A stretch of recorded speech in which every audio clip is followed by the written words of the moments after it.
Salam sobat muda yang diberkati Tuhan. Di sebuah perjalanan dalam mengendarai mobil, sepasang suami istri sedang seru-serunya bertengkar. Si suami kelihatan sangat marah kepada istrinya dan terus berkata-kata yang menyalahkan. Dengan agak kasar dia terus mencela istrinya dengan kesan sangat merendahkan. Dan tak sedikit kata-kata kotor dan makian mulai keluar dari mulutnya. Tetapi istrinya lebih banyak diam tanpa mampu membalas. Lalu ketika mereka melintasi jalanan datar dengan sekelilingnya banyak tumbuh rumput, kelihatan sekawanan kambing sedang makan rumput. Lalu si suami ini sambil menunjuk kepada kawanan kambing itu, berkata kepada istrinya, "Lihat itu saudara-saudaramu, sedang makan rumput." Istrinya tersinggung dan makin sakit hati, lalu menjawab, "Ya, benar, memang itu saudara-saudaraku. Tepatnya saudara-saudara ipar." Ini hanyalah salah satu contoh dari pertengkaran-pertengkaran suami istri yang sering terjadi dalam pasangan-pasangan nikah. Ada yang bisa rujuk lagi, ada juga yang harus berujung pada perceraian. Ketika rumah tangga ini sedang mengalami konflik, mereka dengan sangat mudah bisa melupakan hal-hal baik dan indah yang pernah mereka jalin bersama. Memori tentang masa-masa berpacaran sampai masa-masa honeymoon bisa hilang tanpa bekas. Masalah-masalah kecil bisa memicu pertengkaran hebat. Dan kalau sudah terlanjur begini, siapa yang harus disalahkan? Kondisi-kondisi ini sangat miris. Tingginya angka perceraian saat ini sangat memprihatinkan.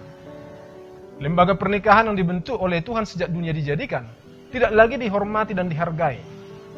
Di dunia barat, banyak orang lebih memilih untuk hidup satu atap tanpa ikatan nikah.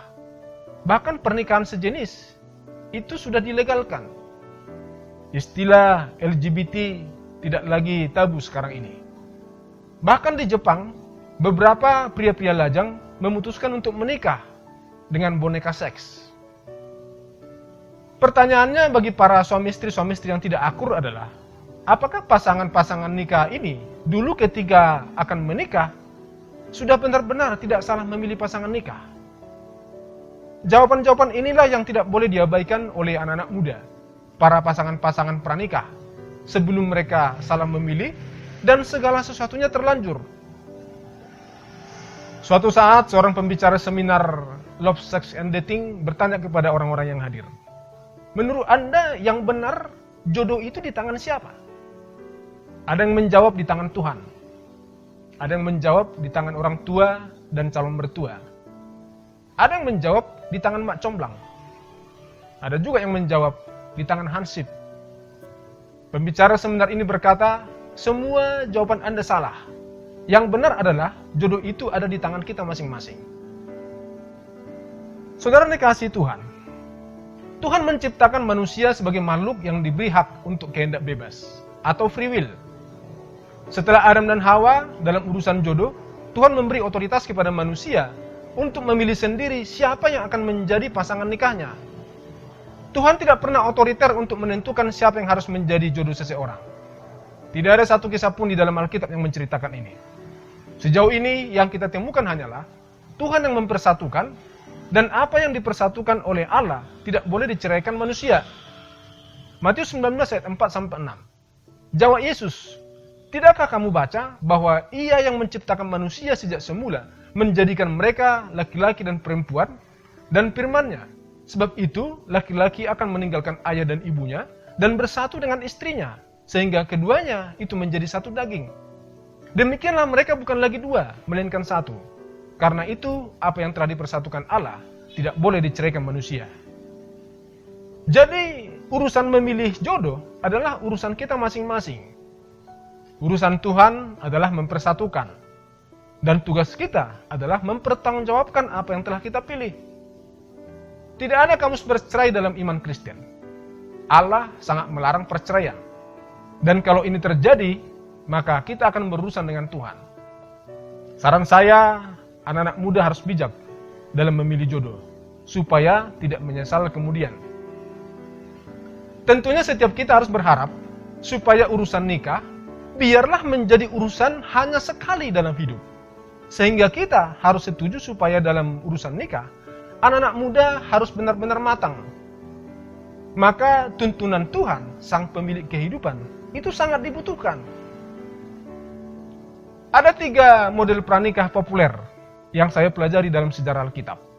Dan 3 model pranikah ini mendidik anak-anak muda supaya bijak dalam mempersiapkan rumah tangganya sendiri. Yang pertama, model pranikah Adam dan Hawa. Yang kedua, model pranikah Ishak dan Ribka. Dan yang ketiga, model pranikah Yakub dengan Lea, Rahel, Bilha, dan Zilpa. Dan ketiga model ini masing-masing memiliki metode dan tingkat risiko serta konsekuensi yang berbeda-beda.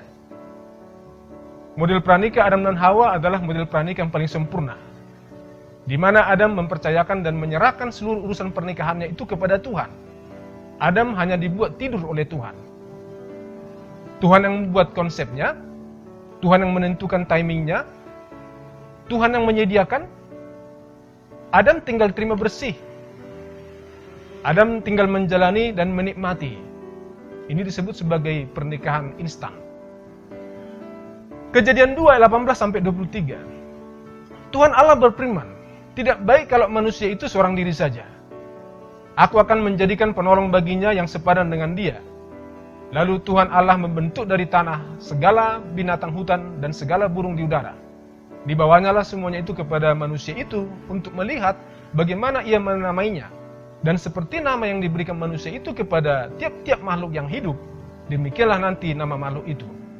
Manusia itu memberi nama kepada segala ternak, kepada burung-burung di udara, dan kepada segala binatang hutan. Tetapi baginya sendiri ia tidak menjumpai penolong yang sepadan dengan dia. Lalu Tuhan Allah membuat manusia itu tidur nyenyak. Ketika ia tidur, Tuhan Allah mengambil salah satu rusuk daripadanya, lalu menutup tempat itu dengan daging. Dan dari rusuk yang diambil Tuhan Allah dari manusia itu, dibangunnyalah seorang perempuan. Lalu dibawanya kepada manusia itu. Lalu berkatalah manusia itu, "Inilah dia, tulang dari tulangku, dan daging dari dagingku. Ia akan dinamai perempuan, sebab ia diambil dari laki-laki." Yang pertama yang harus kita ketahui adalah bahwa Tuhan berfirman, tidak baik kalau manusia itu sendiri saja. Maka dipastikan pernikahan adalah rencana dan rancangan Tuhan atas hidup manusia. Kemudian Tuhan berinisiatif untuk menciptakan seorang perempuan untuk Adam, seorang penolong yang sepadan. Tetapi Tuhan tidak akan pernah mau melanggar apa yang sudah Tuhan rencanakan dan Tuhan tentukan atas hidup manusia, yaitu free will, hak kehendak bebas yang diberikan Tuhan kepada manusia ketika manusia itu diciptakan. Tuhan mengizinkan privasi atas hidup manusia. Dan apa yang Tuhan lakukan? Tuhan merangsang manusia itu supaya punya keinginan untuk memiliki pasangan. Tuhan membangkitkan hasrat pernikahan manusia itu dengan membawanya untuk melihat hewan-hewan yang ada di Taman Eden itu. Semuanya berpasangan. Tidak ada yang jomblo. Di sanalah timbul keinginan Adam untuk memiliki pasangan. Jadi clear. Inisiatif berasal dari Tuhan dan keinginan muncul dari manusia. Maka Tuhan tinggal melakukan bagiannya. Tidak ada pemaksaan. Dibuatnya manusia itu tidur, lalu Tuhan mengambil satu tulang rusuknya, dan dari tulang rusuk itu dibangunnyalah seorang perempuan, dan dibawanya lah perempuan itu kepada Adam. Dan hasilnya apa? Sukses pernikahan. Adam berkata, "Inilah dia, tulang dari tulangku, dan daging dari dagingku. Ia akan dinamai perempuan, sebab ia diambil dari laki-laki." Artinya jodoh yang dia dapatkan dari Tuhan adalah pasangan yang pas, pasangan yang cocok, klop, dan selanjutnya happy ending. Pernikahan Adam disebut sebagai pernikahan yang paling berbahagia dan paling sempurna. Pernikahan yang diberkati untuk beranak cucu dan bertambah banyak, untuk memenuhi dan menaklukkan bumi. Tuhan memberikan otoritas kepada pasangan ini untuk berkuasa atas ikan-ikan di laut dan burung-burung di udara dan atas segala binatang yang merayap di bumi. Dan dari pernikahan inilah lahir seluruh keturunan di bumi. Pernikahannya langgeng, tidak ada konflik, tidak ada pihak ketiga. Dan cinta agape begitu kuat memenuhi pernikahan ini. Pesannya adalah, kalau Anda merasa adalah orang yang tidak berpengalaman dalam hal jodoh, atau sadar kalau tidak begitu punya pengetahuan dan keahlian dalam hal menentukan jodoh, atau bingung harus memilih siapa, dan tidak mau salah dalam memilih jodoh, maka lebih baik Anda serahkan urusan perjodohanmu kepada Tuhan. dan percaya bahwa Tuhan sanggup menyediakan yang terbaik. Yang kedua, model pranikah Ishak dan Ribka. Model pranikah ini adalah model pranikah yang paling romantis. Bagi Anda yang suka baca Alkitab, tentu sangat mengetahui kisah dari Ishak ini. Pernikahan Ishak adalah pernikahan yang dijodohkan oleh orang tuanya, yaitu Abraham.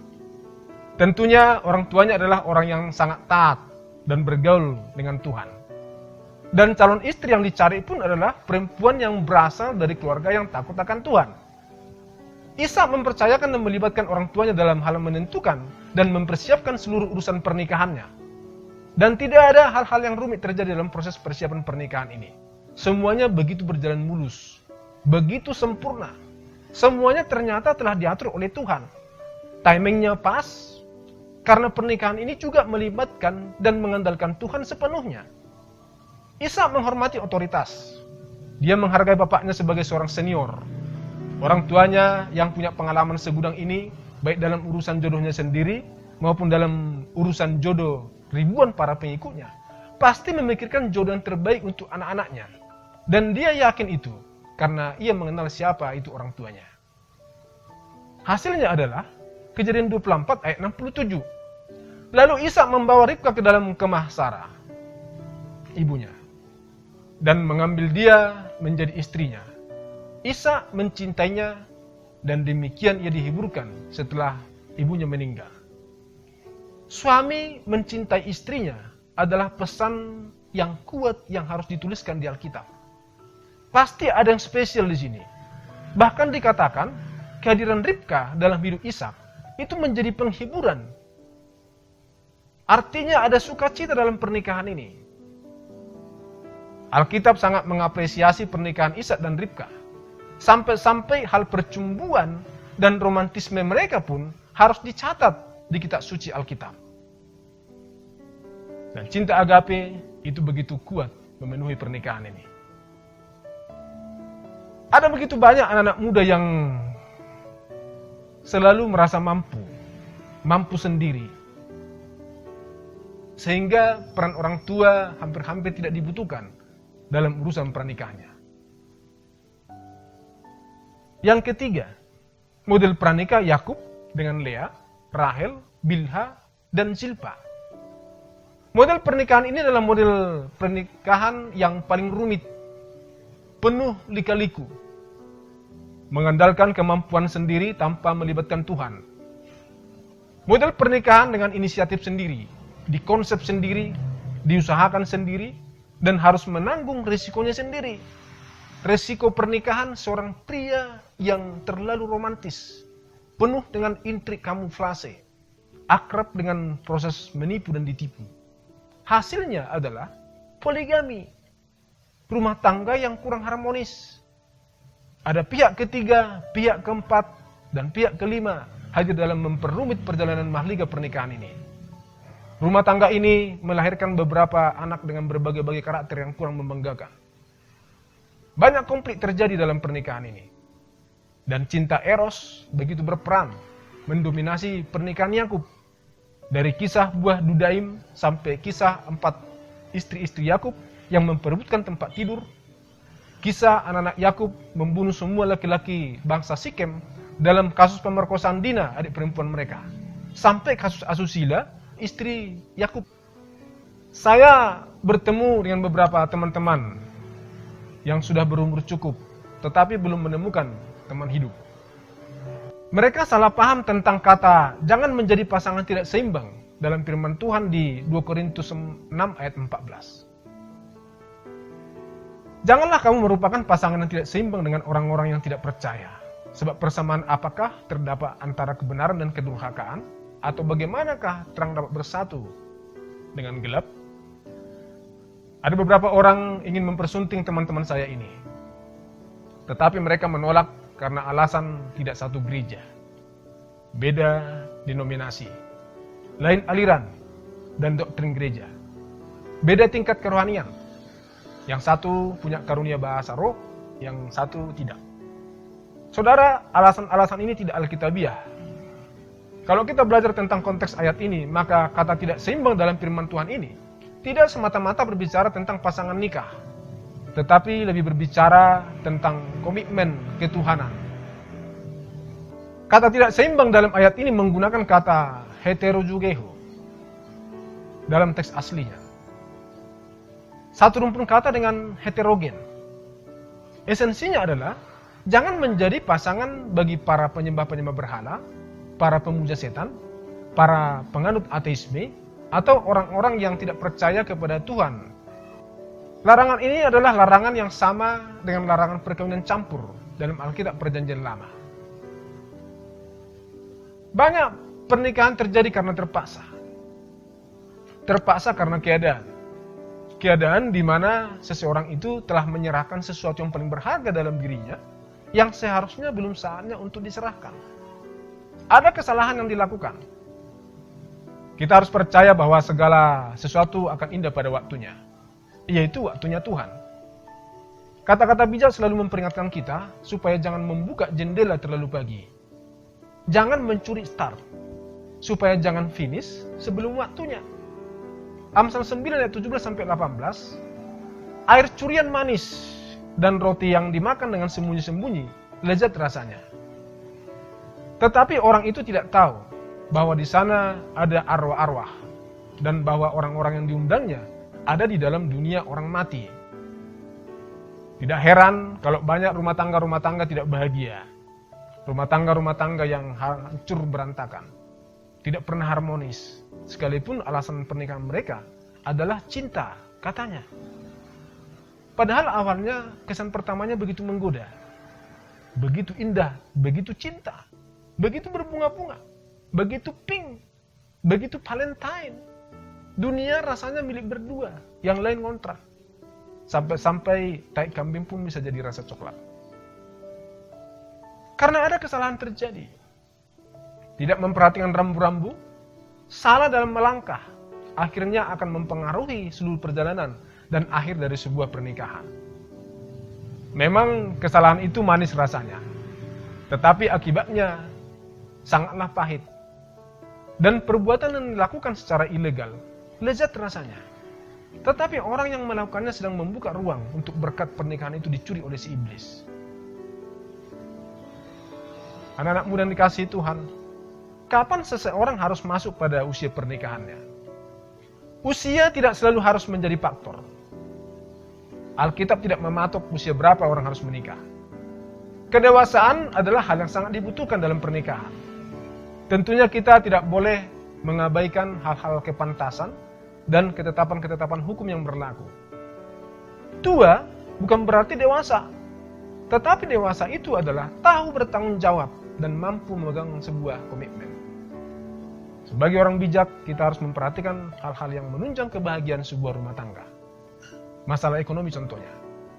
Banyak perceraian terjadi karena faktor ekonomi. Siapa bilang uang tidak penting? Kita ini hidup di dunia nyata, bukan di dunia hayalan seperti yang sering kita tonton di cerita-cerita sinetron percintaan. Seorang pria berkewajiban untuk memenuhi nafkah keluarganya. Saran saya kepada para wanita yang ada di seluruh dunia, supaya jangan mau menikah dengan pria yang suka malas dan tidak punya penghasilan. Saya tidak sekedar bicara hal-hal materi di sini, tetapi tentang integritas. Amsal 31 ayat 30, kemolekan adalah bohong, dan kecantikan adalah sia-sia. Tetapi istri yang takut akan Tuhan dipuji-puji. Cantik itu relatif. Yang cantik bagi Anda belum tentu cantik bagi saya. Para pria maunya pasti yang cantik-cantik. Makanya kebanyakan wanita berlomba-lomba untuk bisa cantik. Tidak peduli harus menghabiskan banyak uang. Dari ratusan ribu sampai ratusan juta rupiah dihabiskan untuk kecantikan. Yang keriting direbonding, yang lurus dikeritingkan, bibir, alis, dagu, kening, pipi, hidung bisa diubah sesuai selera. Yang gemuk dilangsingkan, yang langsing gak tahu lagi mau diapain. Tapi semuanya itu semu, sifatnya sementara, dan itu bukanlah barang baru. Semuanya sudah ada sejak dahulu kala. Mode akan terus berganti dan akan datang kembali. Hanya teknologinya yang semakin hari semakin canggih. Ilmu kecantikan itu sudah ada sejak zaman Mesir kuno. Tetapi manusia lebih suka ditipu oleh kecantikan yang ada di luar, bukan kecantikan yang ada di dalam. Di dalam kepribadian, inner beauty. Saran saya bagi para pria di seluruh dunia, kalau mau cari calon istri, carilah calon istri yang takut akan Tuhan. Karena di sanalah akan ada kebahagiaan yang sejati. Anak-anak muda yang dikasihi Tuhan, apa tujuan Tuhan membentuk lembaga pernikahan di bumi? Keturunan ilahi. Maleakhi 2 ayat 14-16. Dan kamu bertanya, oleh karena apa? Oleh sebab Tuhan telah menjadi saksi antara engkau dan istri masa mudamu, yang kepadanya engkau telah tidak setia, padahal dialah teman sekutumu dan istri seperjanjianmu. Bukankah Allah yang Esa yang menjadikan mereka daging dan roh? Dan apakah yang dikehendaki kesatuan ini? Keturunan ilahi. Jadi jagalah dirimu dan janganlah orang tidak setia terhadap istri dari masa mudanya, sebab aku membenci perceraian. Firman Tuhan, Allah Israel. Juga orang yang menutupi pakaiannya dengan kekerasan. Firman Tuhan semesta alam. Maka jagalah dirimu dan janganlah berkhianat. Ketika Tuhan mengikatkan perjanjian dengan Abraham, maka ada darah sunat yang harus tumpah sebagai materai, sebagai simbol legalitas sebuah perjanjian itu, yang kita sebut sebagai perjanjian lama. Dan ketika Tuhan Yesus mengikatkan dirinya dengan kita gerejanya, dalam peristiwa penebusan dosa, maka darah Yesus yang harus tertumpah sebagai materai. Dan darah itulah bukti sahnya sebuah perjanjian, yang kita sebut sebagai perjanjian baru. Dan ketika dua orang pria dan wanita akan meningkatkan diri dalam sebuah perjanjian nikah kudus, maka menurut saya, biarlah darah perawan suci itu akan menjadi simbol sebuah pernikahan yang akan diberkati oleh Tuhan. Sehingga saya sangat setuju kalau setiap wanita pranikah harus menjaga kesuciannya. Jangan serahkan harta yang paling berhargamu bagi orang yang belum berhak, karena iblis akan mencuri berkatmu. Pernikahan yang benar akan melahirkan keturunan yang benar, keturunan ilahi. Mengapa dunia begitu rusak saat ini? Dan akhlak manusia menjadi begitu gak karuan? Karena lembaga pernikahan sebagai lembaga suci dari Tuhan tidak lagi dihargai. Di mana lembaga ini tidak lagi menjadi tempat untuk mendidik anak-anak supaya takut akan Tuhan. Karena orang tuanya sibuk dengan pertengkaran dan percekcokan yang tidak ada ujung pangkalnya. Pernikahan manusia adalah sesuatu yang begitu penting bagi Tuhan. Kitab suci Alkitab Perjanjian Lama diawali dengan berbicara tentang sebuah keluarga, dan diakhiri juga dengan berbicara tentang sebuah keluarga. Alkitab Perjanjian Baru juga dibuka dengan berbicara tentang keluarga, dan diakhiri juga dengan berbicara tentang keluarga. Bagi Tuhan, keluarga itu penting. Semoga berbahagia. Tuhan Yesus memberkati.